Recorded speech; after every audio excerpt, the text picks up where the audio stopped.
दोस्तों, होली की वजह से फ्राइडे को बाजार बंद रहा। गुरुवार को हमने क्लोजिंग नेगेटिव में देखी। तो शुरुआत जो हुई थी पॉजिटिव में हुई थी, तो देखने को ऐसा लगता है कि बाजार टिक नहीं पा रहा। और यूएस के बाजार में देखें तो वहाँ पे भी काफ़ी हलचल है और कुछ अच्छे सिग्नल्स देखे जा सकते हैं।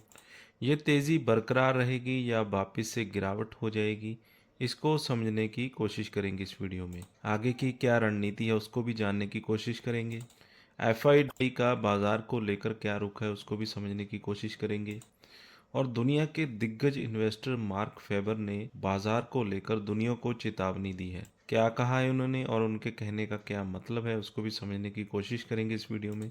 और बाकी जो बाजार में उथल पुथल हो रही है उसको भी समझने की कोशिश करेंगे। क्या बाजार का बॉटम बन चुका है या फिर अभी भी तूफानी गिरावट बाकी है। दोस्तों, वीडियो में आगे बढ़ने से पहले अगर आपने अभी तक अपना डीमेट अकाउंट ओपन नहीं किया है तो वीडियो की डिस्क्रिप्शन में कुछ अच्छे डीमेट अकाउंट्स के मैंने लिंक्स दे रखे हैं।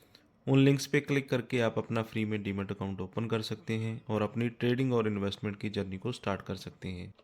तो देख सकते हैं 13 मार्च को घरेलू स्टॉक मार्केट में बिकवाली का दबाव रहा। निफ्टी की वीकली एक्सपायरी के दिन ग्रीन शुरुआत के बाद घरेलू equity benchmark index BSE Sensex और निफ्टी 50 रेड जोन में बंद हुए हैं। दिन के आखिरी में बीएसई सेंसेक्स 200 पॉइंट्स यानी 0.27% फिसल कर 73,828, तो निफ्टी 50 0.33% यानी 73.30 पॉइंट्स की गिरावट के साथ 22,397.20 पे बंद हुआ। ओवरऑल बात करें तो मार्केट की इस उठापटक के चलते बीएसई पर लिस्टेड कंपनियों का मार्केट कैप 1.66 लाख करोड़ घट गया, यानी कि निवेशकों के 1.6 लाख करोड़ रुपए डूब गए। सेंसेक्स पर 6 और निफ्टी 50 पर 12 स्टॉक्स ही ग्रीन जोन में बंद हुए। तो यहाँ पे विदेशी निवेशकों ने 792 करोड़ रुपए के शेयर बेचे। डीआईआई ने की 1723 करोड़ रुपए की शुद्ध खरीदारी। तो प्रोविजनल आंकड़ों के मुताबिक 13 मार्च को विदेशी संस्थागत निवेशक एफआईआई एफपीआई नेट सेलर रहे। इन्होंने 792 करोड़ रुपए के शेयर बेचे, जबकि घरेलू संस्थागत निवेशक डीआईआई 1723 करोड़ रुपए के शेयरों के शुद्ध खरीदार रहे। 13 मार्च के कारोबारी सत्र के दौरान एफआई ने 11,601 करोड़ रुपए के शेयर खरीदे, 12,394 करोड़ रुपए के शेयर बेचे। डीआई ने 10,032 करोड़ रुपए के शेयर खरीदे, 8,308 करोड़ रुपए के शेयर बेचे। इस साल अब तक एफआई 1.64 लाख करोड़ रुपए के शेयरों के शुद्ध विक्रेता रहे, जबकि डीआई 1.77 लाख करोड़ रुपए के शेयर खरीदे। इक्विटी मार्केट की बात करें तो 13 मार्च को घरेलू बेंचमार्क इंडेक्स लाल निशान में बंद हुए। ग्लोबल मार्केट की अनिश्चितताएं, भारत और अमेरिका के नरम महंगाई आंकड़ों की अच्छी खबर पर भारी पड़ती दिखी।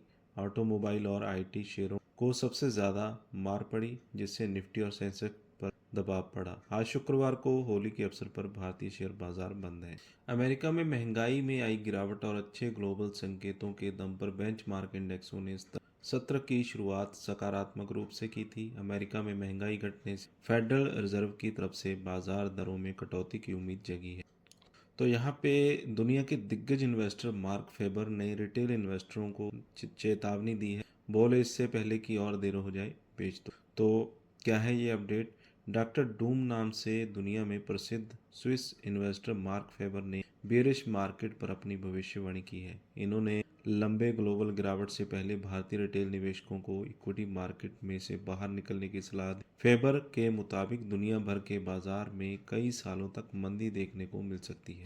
और एनडीटीवी प्रॉफिट को दिए एक इंटरव्यू में ग्लूम बूम और डूम रिपोर्ट के एडिटर मार्क फेबर ने कहा, अगर मार्केट में रिबाउंड होता है तो बाहर निकल जाना चाहिए। उनका मानना है कि कई सालों तक दुनिया की मार्केट में मंदी रह सकती है। उन्होंने चेतावनी दी कि मुद्रास्फीति बढ़त रिटर्न का भ्रम पैदा करते हुए रियल वैल्यू को नष्ट कर सकते। उन्होंने इंटरव्यू के दौरान आगे कहा कि अमेरिका और भारत दोनों देशों के रिटेल इन्वेस्टर ने बीते साल स्टॉक मार्केट की रैली में अपनी अहम योगदान दी। हालांकि बहुत सारे लोगों अधूरी जानकारी के बिना ही मार्केट में सट्टा व्यापार के रूप में एंट्री की है और इनमें से कई सारे निवेशक भारी नुकसान का सामना कर रहे हैं।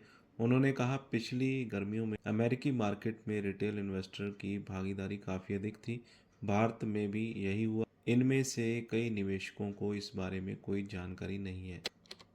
तो बता दें कि मार्क फेबर ने साल 1987 में स्टॉक मार्केट में आई भारी गिरावट के बारे में बार बार निवेशकों को चेतावनी दी थी और यह सच साबित हुई, जिसके बाद उनको एक मार्केट कमेंटेटर के रूप में पहचान मिली। 1970 के दशक से वह मंदी के पूर्वानुमान प्रकाशित कर रहे हैं। शुरू में निजी इस्तेमाल के लिए, उस समय जब अमेरिकी फॉरेन एक्सचेंज डायनेमिक गोल्ड और यूरोपियन करेंसी के मुकाबले डॉलर के वैल्यूएशन से काफ़ी हद तक अनजान थे। उन्होंने पॉइंट करते हुए कहा है कि सट्टेबाजों ने टेस्ला और एनवीडिया और बिटकॉइन में निवेश किया, जिसकी वजह से पिछले साल मार्केट में आई तेजी के प्रमुख कारण है। लेकिन हाल के समय में इन एसेट्स में भारी गिरावट देखने को मिली। पिछले एक महीने से अधिक समय से टेस्ला 30% से अधिक की गिरावट दर्ज कर चुका है, जबकि एनवीडिया में 17% से ज़्यादा की गिरावट आई है। वहीं बिटकॉइन ने 13% का नुकसान झेला है। अमेरिकी मार्केट में इस कारण भारी तबाही हुई क्योंकि ट्रेड वॉर गहराने के संकेत मिले हैं। अमेरिकी राष्ट्रपति डोनाल्ड ट्रंप ने यूरोपीय वाइन, शैंपेन और शराब के अन्य उत्पादों पर 200% टैरिफ लगाने की धमकी दी। गुरुवार को अमेरिकी राष्ट्रपति ट्रंप ने जब कहा कि वह इस हफ्ते लागू हुए स्टील और एल्यूमीनियम पर टैरिफ को वापस नहीं लेंगे और न ही वह 2 अप्रैल से लागू होने वाले रेसिप्रोकल यानी जैसे को तैसा टैरिफ के फैसले से पीछे नहीं हटेंगे, तो इससे मार्केट को करारा झटका लगा। एलपीएल फाइनेंशियल के एडम टर्नक्विस्ट कहना है कि टैरिफ से जुड़ी अनिश्चितताओं के चलते कुछ ही हफ्तों में मार्केट रिकॉर्ड हाई से करेक्शन जोन में आ गया। एडम का कहना है कि टैरिफ से जुड़ी अनिश्चितताओं के चलते आर्थिक वृद्धि से जुड़ी चिंताएं बढ़ी हैं। वहीं पूर्व ट्रेजरी सचिव स्टीवन म्यूकिन ने अमेरिकी मंदी की आशंका को खारिज किया और निवेशकों को अमेरिकी राष्ट्रपति ट्रंप की आक्रामक कारोबारी नीतियों पर अधिक प्रतिक्रिया देने से बचने की सलाह दी है। ब्लूमबर्ग को दिए इंटरव्यू में उन्होंने कहा कि ट्रंप की सरकार जब बनी तो मार्केट फुल्ली प्राइस्ड था, तो S&P या नैस्डैक में 5 से 10% करेक्शन आसमान्य नहीं है। वहीं दूसरी तरफ बिस्पॉक इन्वेस्टमेंट ग्रुप के स्ट्रैटेजिस्ट्स का कहना है कि निवेशकों का सेंटीमेंट बहुत बिगड़ गया है। उन्होंने American association of individual investor के हालिया वीकली पोल का हवाला दिया, जिसमें सामने आया कि लगातार तीसरे हफ्ते बेरिश सेंटीमेंट 55% के ऊपर रहा। स्ट्रैटेजिस्ट्स का कहना है कि वर्ष 1987 के बाद से इससे पहले सिर्फ 4 मार्च 2009 को समाप्त 3 सप्ताह में ऐसा सेंटीमेंट था। तो कुल मिलाकर देखें तो जितनी भी यहाँ पे अपडेट्स निकल कर आ रहे हैं, चाहे वो फॉरेनर्स की हैं चाहे वो डोमेस्टिक हैं, तो बाजार के लिए खतरे की घंटी ही दिखाई दे रही है।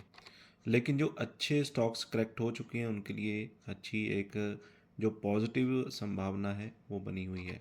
लेकिन फ्रेंड्स, कोई भी इन्वेस्टमेंट करने से पहले अपने फाइनेंशियल एडवाइज़र से सलाह ले लें या फिर खुद की रिसर्च करें। ये वीडियो मैंने आपके एजुकेशनल पर्पज़ के लिए बनाया था। वीडियो अच्छा लगा हो तो लाइक और शेयर करें। इसी तरह की अपडेट्स मैं लेकर आता रहता हूँ। चैनल को सब्सक्राइब कर लें, साथ में दिए गए बेल आइकन को ज़रूर दबा दें।